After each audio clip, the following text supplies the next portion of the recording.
수리수리 마수리 들어보셨죠? 수리수리 마수리. 정확하게는 수리수리 마하수리입니다. 근데 우리 그리스도인들은 웬만하면 안 쓰면 좋겠는데 이 말이 원래 불경에서 나온 말입니다. 불경인 천수경에서 나오는 그러한 말입니다. 그래서 막 손주들에게 수리수리 마수리 이번 주에 교회 가라 막 이러시면은,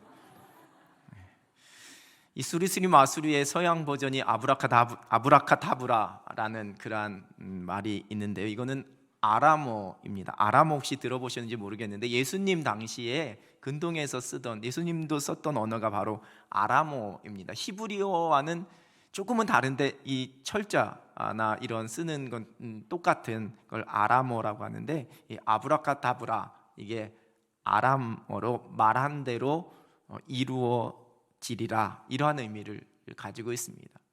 서양 버전의 수리수리 마수리라고 할 수 있겠지요.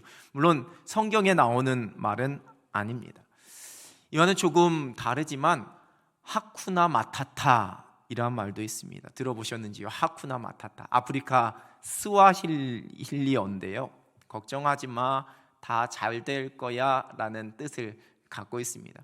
이 하쿠나 마타나가 좀 추억이 이렇게 떠올리실 텐데요. 라이언 킹이라는 애니메이션이 있었는데 거기에 주인공 심바, 이 어린 아기 사자가 삼촌의 계략에 빠져서 자기가 아버지 사자를 죽였는 줄 알고 막 도망가서 이렇게 축 처져 있을 때 그 친구였던 티몬과 푼바가 나타나서 막 춤추면서 하쿠나 마타타 이렇게 했던 걸로 사람들에게 많이 유명해졌습니다. 하쿠나 마타타. 가끔 운동선수들이 시합을 하기 전에 이렇게 입으로 무언가 계속 중얼중얼하는 것을 보게 됩니다. 일종의 정신 집중을 위한 자기만의 루틴이라고 하지요. 잘 될 거야, 할 수 있어, 네가 최고야, 네가 1등이야, 뭐 이런 종류의 말을 한다고 합니다. 일종의 자기 체면 주문이라고 할 수 있습니다. 여러분은 간절하고 절박할 때 사용하는 어떤 단어나 말들이 있으신지요? 3년 전인가요? 코로나가 되기 전에 우리 항존직 신년 할애회 할 때 같이 식사하고 윷놀이를 한 적이 있었습니다. 팀을 이렇게 나누어서. 근데 막 윷놀이를 하다가 상대방 말을 꼭 잡아야지만, 개가 나와야지만 상대방 말을 잡을 수 있는 그 상황 속에서 우리 권사님이든 장로님이든 뭐 안수 집사님이든 윷 던지기 전에 주여 하고 막 던지시더라고요. 주여 던진 다음에 상대방이 막 낙심하고 막 실망하는 모습 보면 막 기뻐하고 우리 주님께서 응답해 주셨습니다 막 이렇게 되는, 스스로 마음을 다 잡기 위해 사용하는 그런 말들이 있지요. 괜찮다, 잘 될 거다, 걱정하지 마라, 힘내라. 우리가 잘 쓰는 콩글리시라고 하던데 파이팅 뭐 이런 것도 그런 말들인데요. 주문이라고 합니다. 주문. 국어사전에서 이 주문이라는 단어는 어떠한 바람이나 소원을 실현시킨다라고 믿으면서 외우는 글귀, 이것을 주문이라고 정의합니다. 제가 주일학교 시절에 그 아동부서에서 주기도문 빨리 외우기 대회를 한번 한 적이 있습니다. 주기도문 정확하게가 아니고 빨리 외우기. 물론 아이들에게 그런 동기부여를 통해서 이 주기도문을 익히게 하기 위한 목적이었겠지요. 그런데 말 그대로 외우는 것이었습니다. 그리고 이렇게 생각 없이 무조건 외우다가 보면 자칫 이게 기도가 아니라 일종의 주문이 될 수 있습니다. 예수님 당시에 유대인들과 당시에 종교 지도자들이 행했던 많은 기도문들이 있었습니다. 일종의 주문과도 같았습니다. 예수님께서는 당시 바리새인들과 많은 유대인들이 하던 것과 같은 그러한 기도를 하지 말라라고 말씀하십니다. 오늘 본문의 앞부분인 5절에서는 기도할 때에 외식하는 자와 같이 하지 말라, 6절에서는 골방에 들어가서 은밀한 중에 기도하라, 7절에서는 기도할 때에 중언부언하지 말라, 이렇게 말씀하십니다. 여러분, 사람들이 만들어낸 모든 종교 속에는 이 기도, 신이나 절대적인 존재에게 바라는 바가 이루어지기를 비는 형식이라는 뜻의 이 기도가 있습니다. 엘리야 선지자가 바알과 아세라 선지자들과 갈멜산에서 영적인 대결을 펼칠 때에 그 바알과 아세라 선지자들의 모습을 열왕기상 18장 26절은 이렇게 기록하고 있습니다. 그들이 받은 송아지를 가져다가 잡고 아침부터 낮까지 바알의 이름을 불러 이르되 바알이여 우리에게 응답하소서 하나 아무 소리도 없고 아무 응답하는 자도 없으므로 그들이 그 쌓은 제단 주위에서 뛰놀더라. 일종의 그들 나름대로의 기도였습니다. 아주 요란합니다. 뭔가를 보여주기 위한 몸부림입니다. 사람들이 만들어낸 그 종교에서의 기도는 대부분 이렇습니다. 어떠한 형식에 얽매이거나 내가 스스로 나에게 고통을 주고 나를 고생스럽게 하거나 아니면 요란하거나 떠들썩합니다. 나의 의가 드러나야 하기 때문입니다. 내가 기도하는 것을 모든 사람들에게 알립니다. 그리고 바리새인들도 그러했습니다. 이 바리새라는 말은 히브리어 페르심에서 유래된 말인데요, 분리되다, 구별되다, 배타적이다 이러한 뜻을 가지고 있는 단어입니다. 원래는 좋은 의미로도 많이 사용이 되었는데 이 바리새인들로 인해서 이 단어가 아주 부정적인 의미를 갖게 되었습니다. 남들과는 다른 모습을 드러내고 싶기 때문에 거룩한 척, 신비로운 척, 고결한 척 하는 겁니다. 그래서 사람들 앞에서, 광장에서, 회당에서 다들 보란듯이 기도하는 그 종교적 관습에 얽매여서 전혀 마음은 없음에도 그저 말로만으로 기도하는, 자신을 과시하고 자신을 자랑하는 빈 껍데기와 같은 모습을 예수님께서는 외식하는 자의 기도 이렇게 말씀하십니다. 기도의 대상이었던 하나님이 아니라 기도를 하고 있는 자신에게만 초점을 맞추는 기도, 여러분 그것이 바로 외식하는 기도입니다. 이 중언부언은 말을 거듭하고 다시 한다라는 의미입니다. 어떤 핵심이 없고 의미가 없는 그 내용의 말을 그냥 주저리 늘어놓는 것, 그것을 중언부언 이렇게 이야기합니다. 여러분 언제 중언부언을 하게 될까요? 말주변이 없거나 어떤 좋은 단어, 세련된 문장이 생각나지 않을 때 중언부언 할까요? 그렇지 않습니다. 이 중언부언은 내 마음과 생각은 다른 곳에 가 있고 그저 말만 늘어놓을 때에 중언부언 하게 됩니다.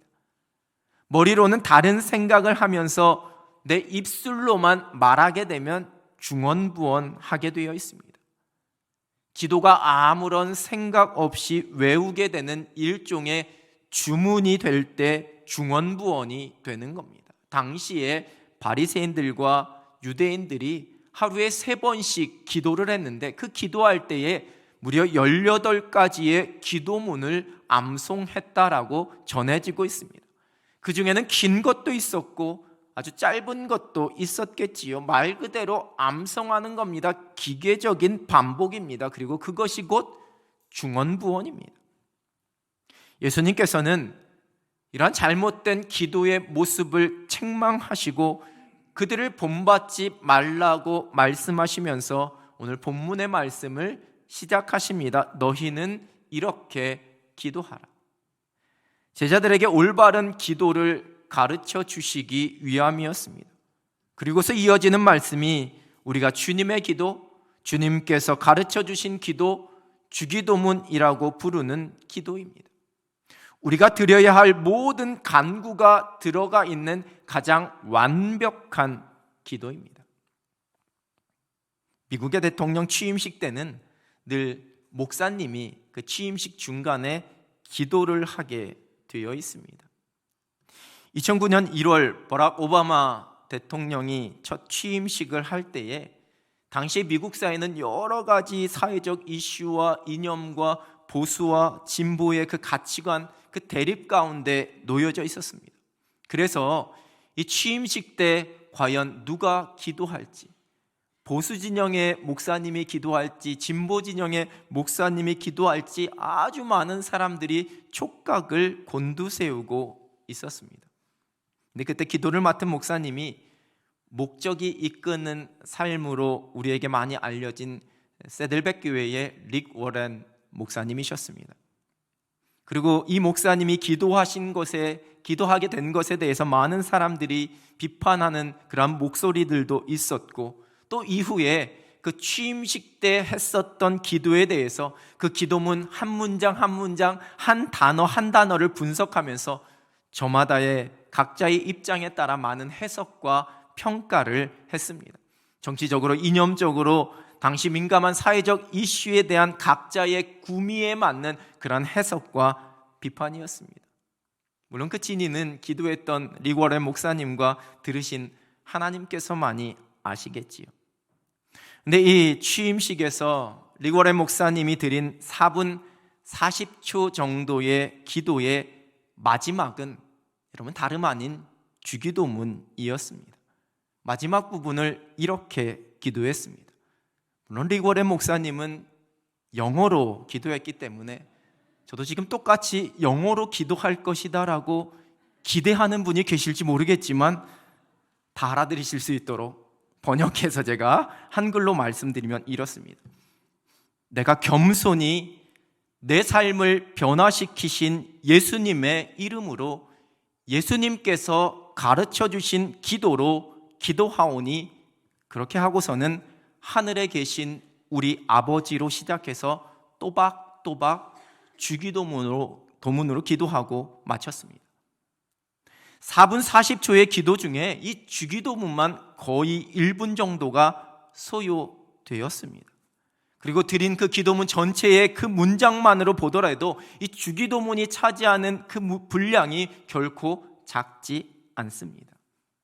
미국의 대통령, 아니 전 세계에 엄청난 영향력을 미치는 대통령이 취임하는 그 자리에서 릭 워렌 목사님이 마땅히 기도할 것이 없어서 어떻게 기도해야 할지 몰라서 그저 시간을 채우려고 마지막에 주기도문으로 기도한 걸까요? 여러분, 그렇지 않습니다. 주기도문이 가장 완벽한 기도이기에, 가장 중요한 그 순간에 가장 모범적인 기도를 드리기 위해서 수많은 이념과 각자의 가치관에 따라서 신경이 곤두세워져 있는 그 상황 속에서 가장 온전한 기도를 드리기 위해서, 또한 지켜보는 모든 미국 국민들을 비롯한 우방의 모든 나라들이 함께 그 기도를 드리기를 원했기에 예수님께서 가르쳐 주신 그 기도로 마지막 기도했을 겁니다. 그리고 실제로 당시에 현장에 있었던 많은 사람들과 TV로 그 취임식을 지켜보고 있었던 많은 사람들이 목사님과 함께 같이 따라서 주기도문으로 기도했다고 합니다.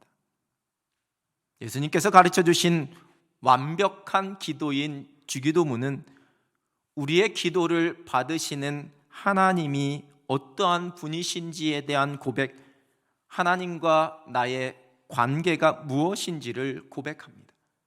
그리고 하나님을 높여드리고 하나님의 나라와 그 의를 구하는 기도가 이어집니다.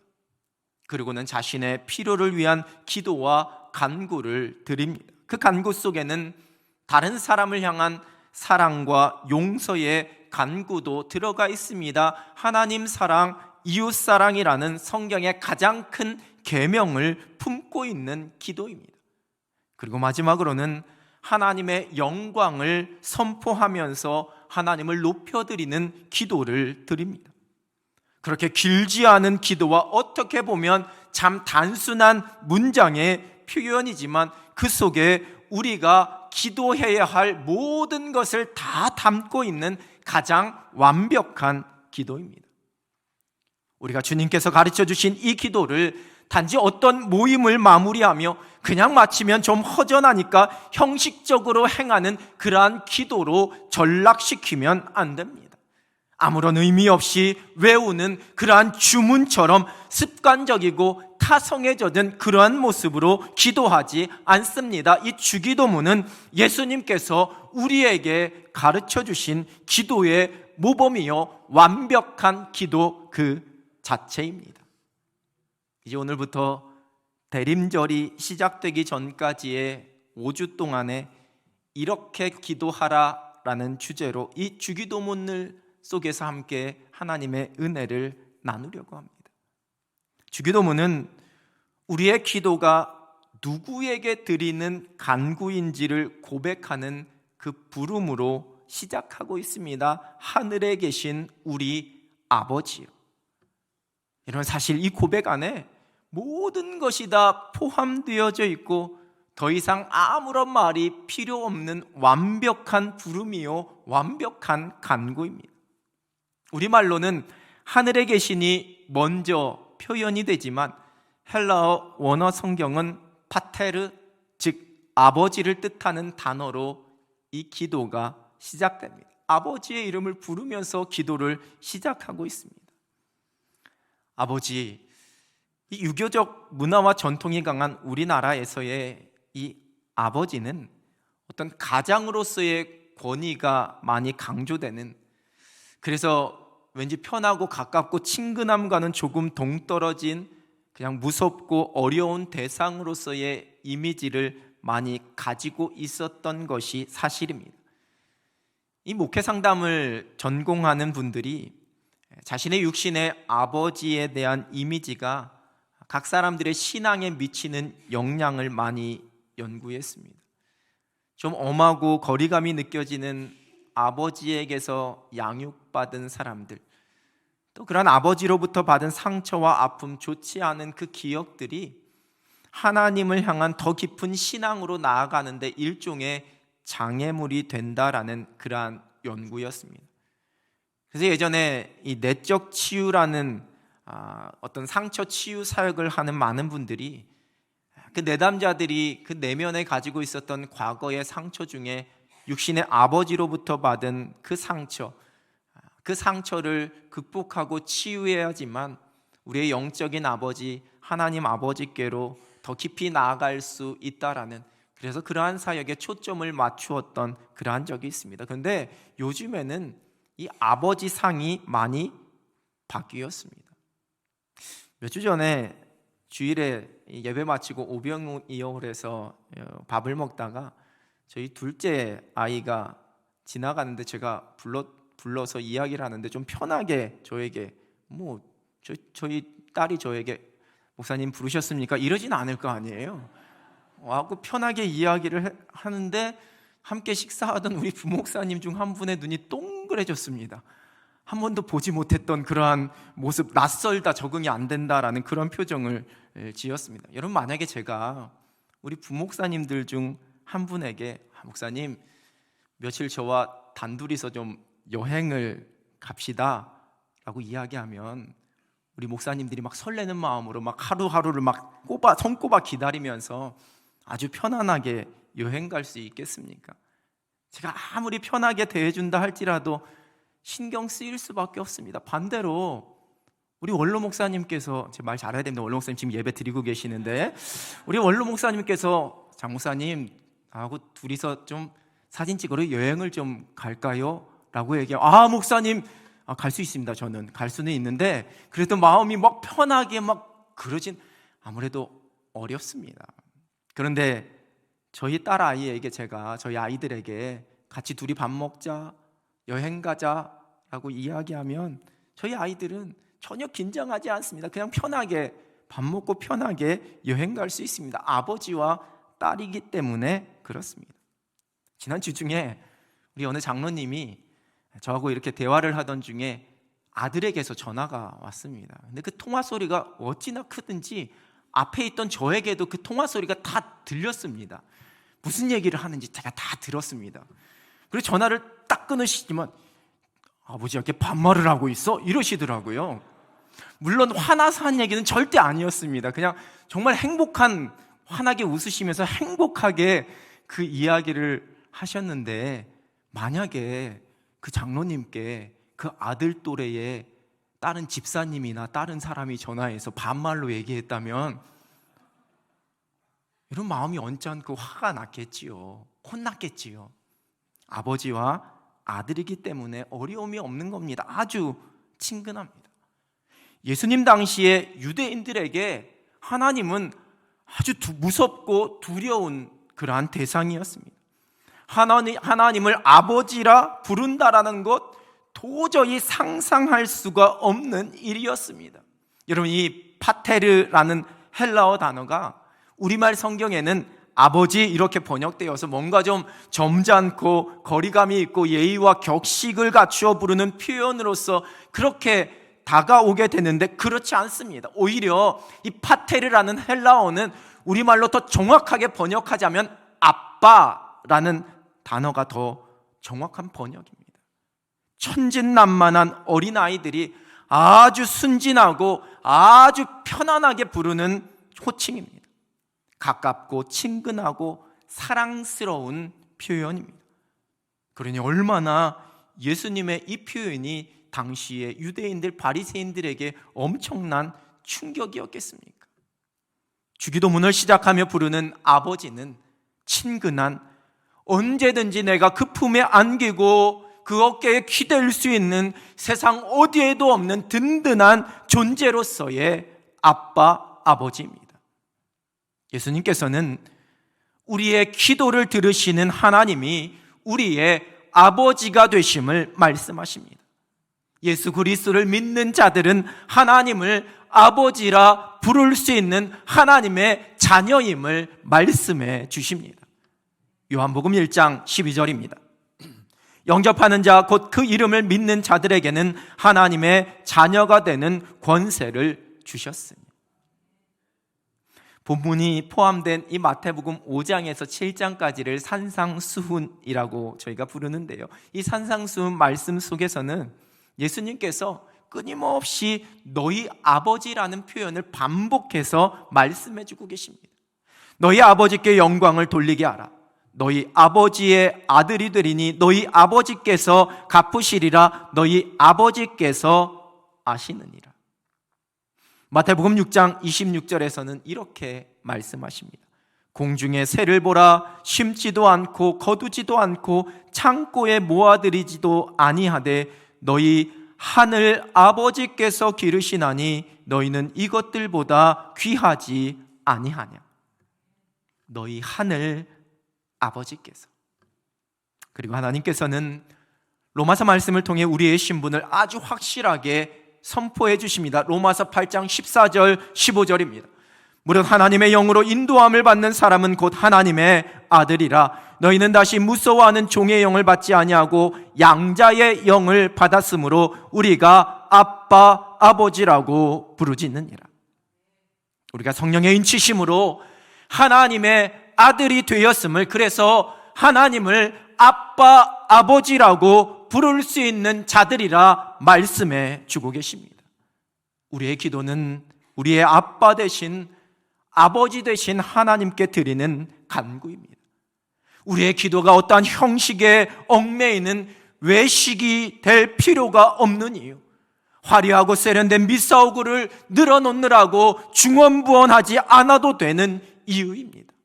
내가 기도할 만한 자격이 있는지 고민하지 않아도 됩니다. 기도하기 위해 내가 무언가 비용이나 대가를 지불하려 하지 않아도 됩니다. 내 기도를 들으실까, 그렇지 않을까 고민하지 않아도 됩니다.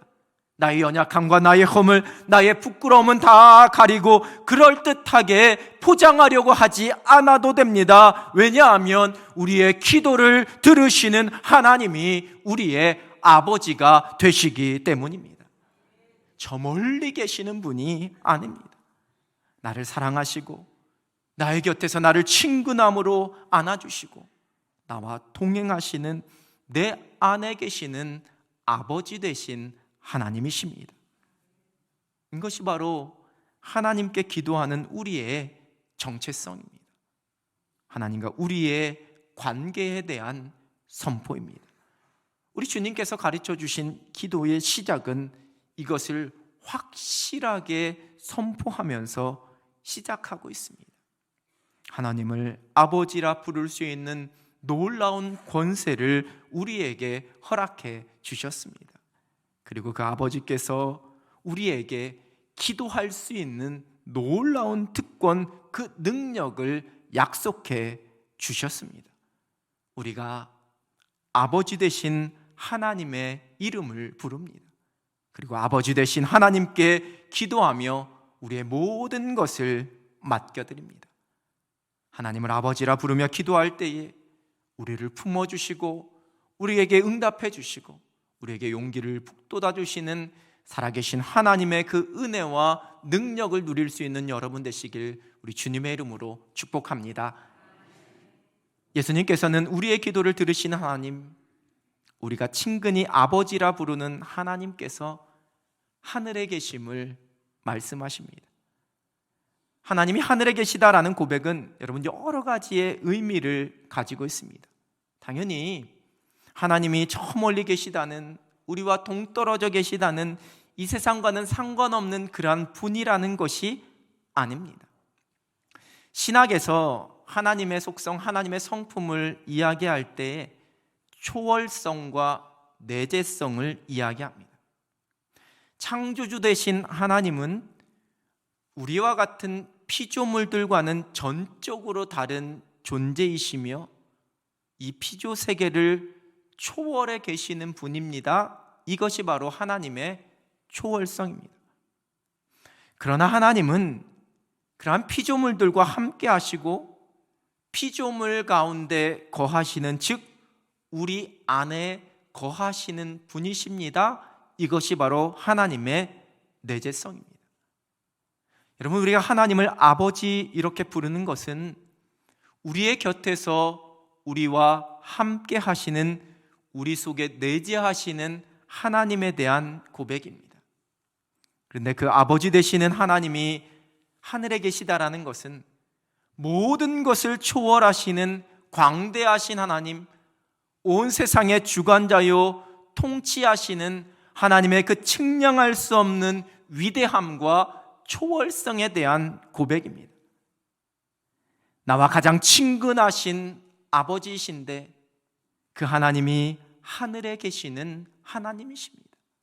나를 뛰어넘어 계시는 분이시지만 그 하나님은 내 안에서 역사하는 분이십니다.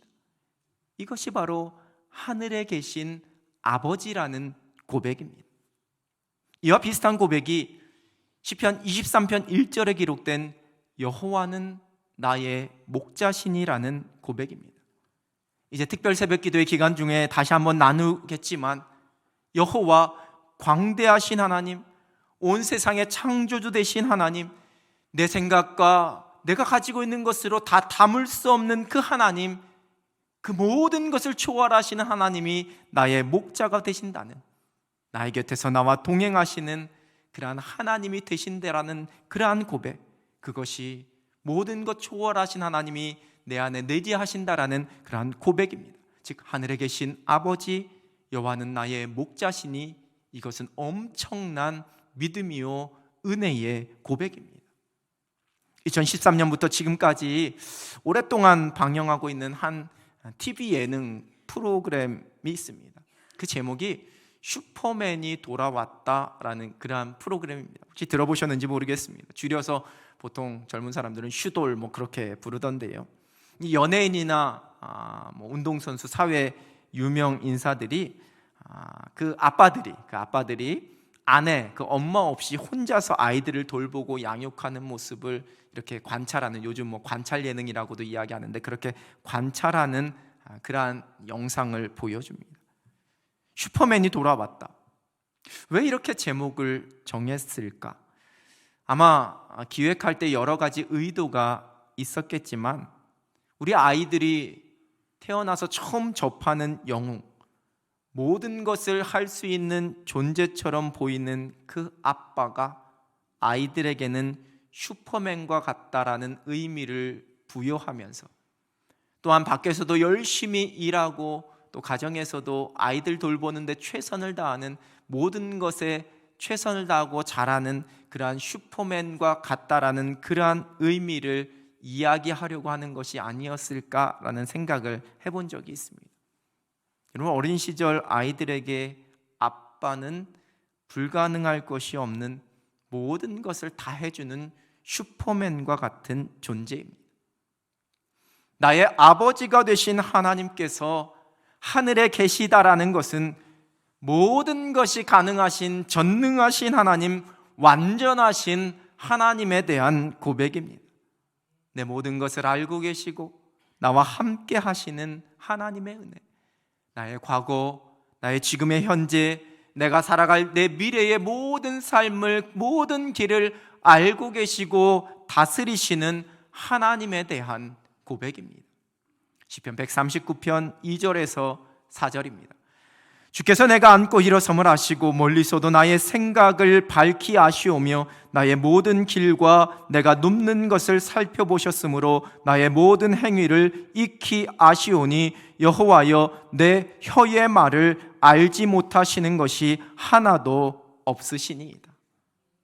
이어지는 7절과 8절입니다. 내가 주의 영을 떠나 어디로 가며 주의 앞에서 어디로 피하리이까? 내가 하늘에 올라갈지라도 거기 계시며 스올에 내 자리를 펼지라도 거기 계시니이다. 하늘에 계신 하나님이 우리의 모든 것을 알고 계시고 우리가 어느 곳에 가든지 거기에 함께 계신다 말씀하십니다. 우리의 기도를 들으시는 하나님이 하늘에 계신 전능하신 하나님이십니다. 하늘에 계신 하나님을 고백하는 것은 또한 하나님 앞에서의 겸손함의 고백입니다. 역대하 6장 18절 말씀입니다. 하나님이 참으로 사람과 함께 땅에 계시리이까 보소서 하늘과 하늘들의 하늘이라도 주를 용납하지 못하겠거든 하물며 내가 건축한 이 성전이오리이까. 솔로몬이 성전을 짓고 난 뒤에 성전을 봉헌하며 드린 기도입니다. 최고의 재료, 최고의 아름답고 고급스러운 재료로 성전을 지어서 그 아름다운 성전을 봉헌하면서 솔로몬은 하나님 앞에 이렇게 겸손하게 고백했습니다. 하늘과 하늘들의 하늘이라도 주를 용납하지 못하겠거든. 세상에 가장 아름다운 것, 세상에 가장 능력 있고 힘이 있는 것이라 할지라도 하늘에 계신 하나님 앞에서는 아무것도 아님을 고백하는 겁니다. 하늘에 계신 하나님을 고백하는 것은 하나님 앞에서 우리가 아무것도 아닌 아주 작은 연약한 존재임을 고백하는 겁니다. 하나님의 하나님 되심을 고백하는 겸손입니다. 우리의 아버지가 되신 하나님은 하늘에 계신 전능하신 하나님이십니다. 그 광대하심을 우리가 감히 측량할 수 없습니다. 그런데 그 하나님이 우리의 아버지가 되십니다. 여러분, 그래서 이 고백이 가장 강력한 선포입니다. 하늘에 계신 우리 아버지. 우리의 기도는 결코 아무런 보장도 없이 허공을 향해 던지는 공허한 외침이 아닙니다. 나의 의를 통해 무언가를 얻을 수 있는 그러한 몸부림도 아닙니다. 그렇다고 그저 자기 만족과 자기 위로를 위한 그러한 행위도 아닙니다. 예수님께서 우리의 기도는 우리의 아버지가 되시는 하나님, 하늘에 계신 전능하신 하나님께 드리는 능력이 있는 간구임을 가르쳐 주셨습니다. 하나님이 저와 여러분의 아버지가 되십니다. 우리의 아버지가 되신 하나님은 저 하늘에 계신 전능하신 하나님이십니다. 그 하나님이 우리의 기도를 들어주십니다. 날마다 하늘에 계신 우리 아버지의 이름을 부르면서 그 기도의 은혜와 능력 가운데 승리하며 행복하게 살아가는 여러분 되시기를 우리 주님의 이름으로 축원합니다. 기도하겠습니다. 하늘에 계신 우리 아버지, 그 하나님을 우리가 아버지라고 고백할 수 있게 하시고 전능하신 하나님을 부를 수 있는 은혜를 우리에게 허락하여 주시니 하나님 감사합니다. 날마다 아버지 되신 하나님 앞에 나와 하나님의 품에 안기며 하나님께 모든 것 맡기며 살아갈 수 있는 하늘 백성, 하나님의 자녀들이 되게 하여 주시옵소서. 우리는 연약하지만 전능하신 하나님, 모든 것 알고 계시는 하늘에 계신 하나님을 믿음으로 선포하며 의지하며 담대하게 승리할 수 있는 하늘 백성들이 되게 하여 주시옵소서. 예수 그리스도의 이름으로 기도드립니다. 아멘.